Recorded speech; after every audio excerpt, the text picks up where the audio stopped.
Hello students, welcome back to our English class. Wow, what a sounding class, isn't it? So, in this class, in today's session, we are going to see how different words give the sounds. That means we can consider them as speaking sounds. How? Because those words, they show with some sounds how a person is trying to express some sort of feeling. Okay, so let us get into the speaking sounds world. In the very beginning we have grunt. What is grunt? Short, low sound in the throat. That sound.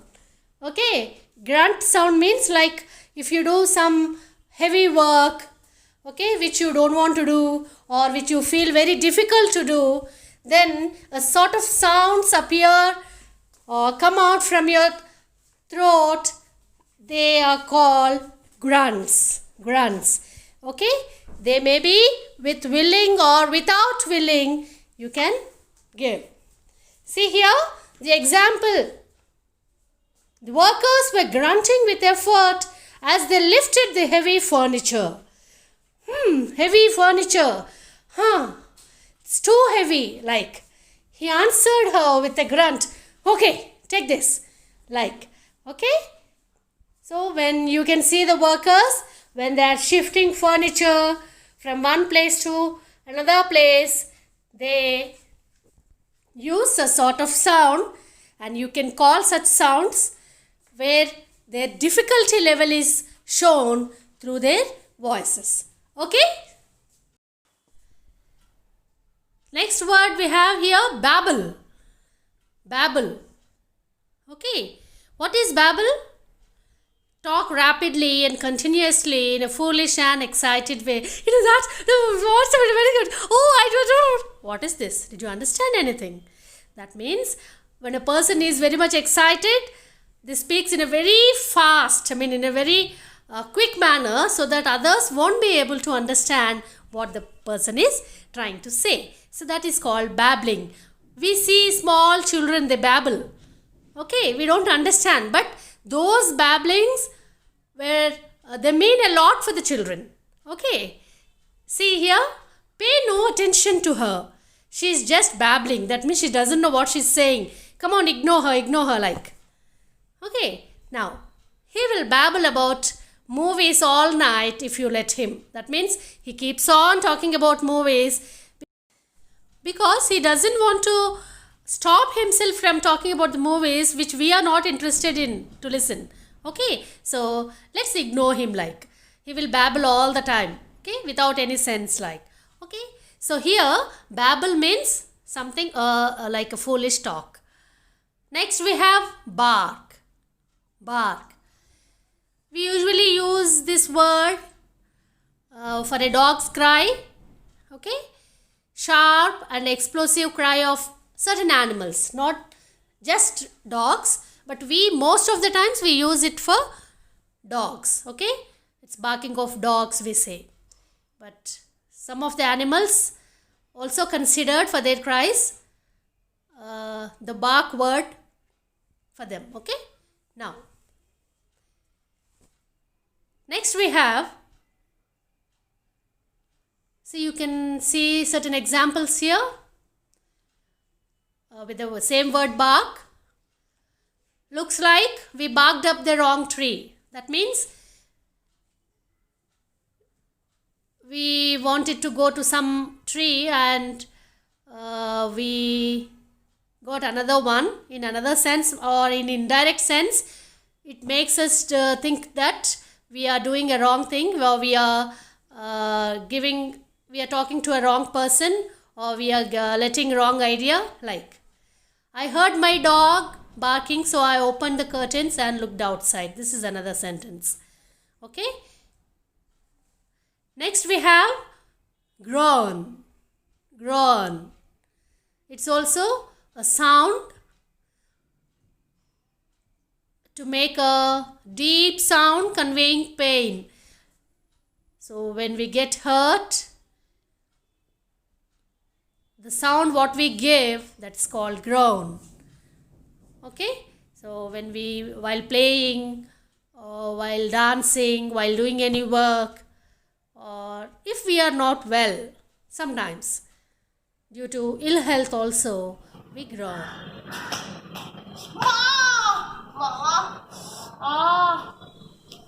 My God. Okay, with a groan, she dropped back onto the bed, her head pounding. That means she is suffering from a headache and she was groaning, "Ma, what a headache!" Like, okay? No one has ever heard him utter a groan or a word of complaint. That means he is, see, in this sense also we can use groan. That means not showing some sort of unwillingness or dissatisfaction. Okay? These things also can be taken for groan.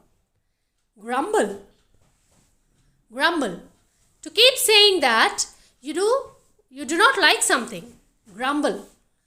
So she is grumbling all the time. Okay? To keep saying that you do not like something. Children, the purpose of these words is to understand how different vocabulary in English helps you to identify the sounds of the words and also the words which sound differently. Okay? There are two ways. In two ways you can understand. Now, the students often grumble over the food. I have all I need. I grumble about nothing. Okay? The students often grumble over the food. I have all I need. I grumble about nothing. It's like complaining about something. It's like showing not satisfied feeling or always some sort of incompleteness feeling. Okay? This is what all about grumble. Okay? Now another word, this is also concerned with the pain, physical or mental pain. Like it's a moan, moan, moan. A long, low sound made by a person expressing physical or mental suffering. Moan. Okay?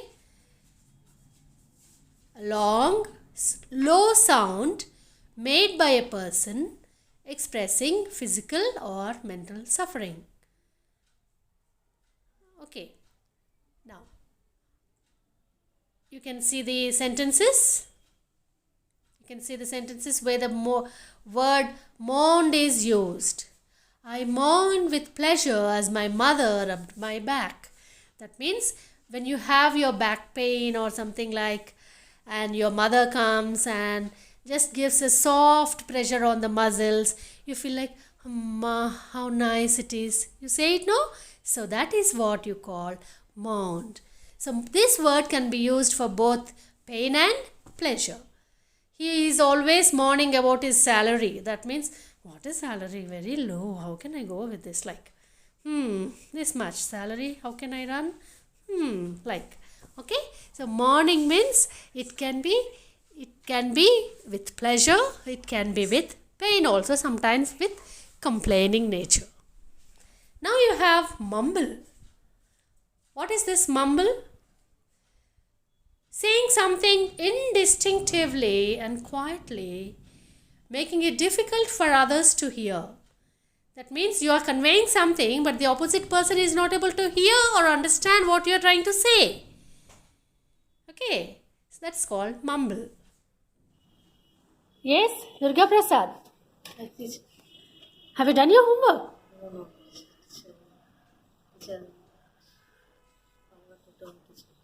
What? Say loudly.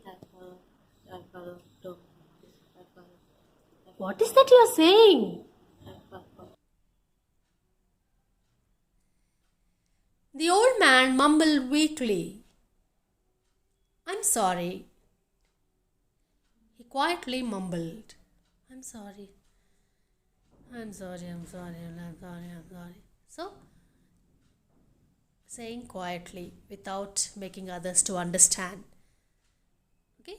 When you say something in a very low voice, which doesn't help others to understand what you are trying to say, you can say it mumbling.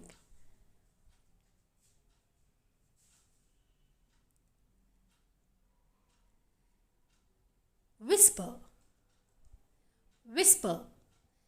To speak very quietly into somebody's ears. Hey, listen, listen, listen, teacher is coming. We use certain things, certain words in our classroom.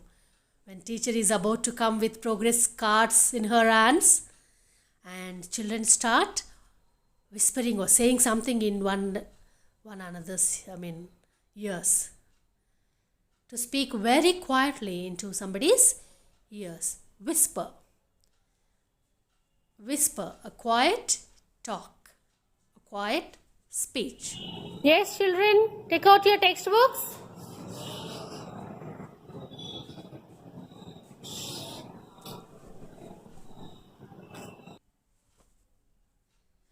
Her whisper was almost too quiet for me to hear. Ram whispered in Sam's ear. Means saying something very quietly, not making others. That means you don't want the third person to understand or listen what you are trying to say. Okay? So whisper.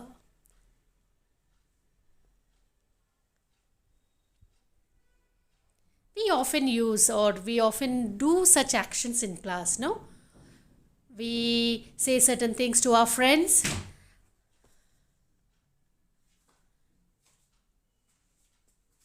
Now shriek. Shriek. What is shriek? To make a short, loud noise in a high voice. In a high voice. Imagine you are in your classroom, you are writing, or you are in your kitchen, or in your you are talking on your standing or sitting in your balcony, and suddenly you see a lizard. What do? It tries to come to your feet. What do? Hi Ravi. Hi Durga. What are you doing? Nothing. I am paper taking. Okay. Have you lunch? Yeah. Listen. My God! What is that? So that is what shriek is all about. He suddenly let out a piercing shriek. Ah! Like. Okay? He suddenly let out a piercing shriek. So, do you think, children, the words are really speaking? Yes. These words, with the sounds what we utter, they speak or they give certain meanings. They have such sense. Okay. So, you cannot use all the words or any word anywhere. They also have some contextual meaning. Murmur. Next one we have here is murmur. To say something in a low, quiet voice. To say something in a low, quiet voice. I don't know when I don't know when I will come and say, I don't know what is this? What is this happening in your class? What is this, children? Why are you murmuring? Come on, say it aloud. Your teachers say like this, no? Yeah, I didn't bring that book. Now what? I don't know. Teacher is asking test and I don't know. I didn't prepare for the test. So this is all what we do in a very quiet and low voice. This is called murmuring. This is called murmuring. Okay. There is a murmur of appreciative laughter. So it can be in a positive way also. Wow, this is that's so beautiful, no? Wow, so wow, how creative! Wow, this is that. So it's a sort of talk with a very low voice. It can be in a positive way, like how we have appreciative laughter, and also An angry murmur passed through the crowd. What is this? How can you say that? This is too, no, this is too illegal. You can't say that. So it's like murmuring in the crowd. Okay? Now mutter. Mutter. To speak in a low, quiet and often angry voice that is difficult to hear. Mutter means to speak in a low, quiet and often angry voice that is difficult to hear. What is this? They're always nonsense. Can you understand what I'm saying? But you can sense that I'm not happy. I'm not in a proper mood. That means I'm in an angry mood. Okay? So mutter means saying something which conveys you that a person is in angry mood. The young boy muttered angrily to himself when the teacher told him he had to stay after school. Have you faced such situation, children, anytime in your school? Okay? You didn't do some work, so your teacher wanted you to stay back after school and complete that work. So you didn't feel like staying and you felt angry, but you couldn't say anything to teacher. Okay, that means you muttered at that point of time. Okay. The old man was muttering to himself as he looked through his drawers for a pair of socks. The old man, he was searching for his socks. He couldn't find them in time, so he was very angry and he was muttering, where did I keep these socks? The people, they don't understand where to keep and all. So this is like muttering. Now shout. This is very common word, very familiar word for every one of us, because you people keep on doing the same thing in your classroom. Yes or no? Right. Okay. A loud cry out of strong emotion. This emotion can be a positive one, can be a negative one also. That means when you are in a happy mood, then also you'll shout. When you are not happy, when you are angry, then also you'll shout. Okay? Or if you want to call somebody, if you are very eager or enthusiastic to say something. Vijay, come! Vijay! Why are you shouting like that, Durga? No. Right. So then also you'll shout. So shout is the word there. And here, after listening to all these speaking sounds or words which speak, here is a work for you, children. Come on, go back to your dictionaries, your internet sources, your other sources of learning, and find out the synonyms and antonyms of these words. That means what other words are there which can be used in the same situations. Okay? See you in the next class.